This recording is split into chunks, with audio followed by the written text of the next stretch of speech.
আসসালামু আলাইকুম viewers, welcome to Hridoy learning school. So আজকে তোমাদের সাথে আলোচনা করব বরিশাল বিশ্ববিদ্যালয়ের প্রথম মেধা তালিকার ভর্তি কার্যক্রম শেষ হওয়ার পরে কতটি আসন ফাঁকা রয়েছে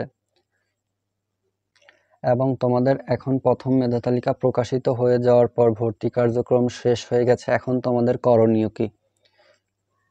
সবসময় ধৈর্যের ফল সুমিষ্ট হয়, তোমাদের এখন ধৈর্য ধরা ছাড়া কোনো উপায় নেই।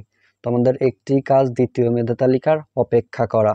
তো আজকের ভিডিওতে আলোচনা করব বরিশাল বিশ্ববিদ্যালয়ে আসন ফাঁকা রয়েছে কতটি এবং দ্বিতীয় মেধা তালিকা কবে নাগাদ প্রকাশিত হতে পারে।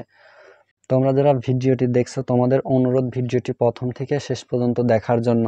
তো চলো শুরু করা যাক।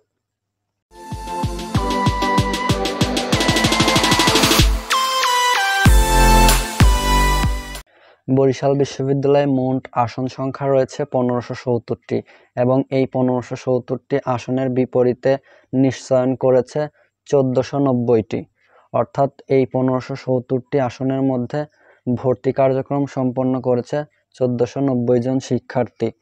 তো তোমাদের এখন প্রশ্ন হচ্ছে, বরিশাল বিশ্ববিদ্যালয়ে মোট আসন ফাঁকা রয়েছে কতটি।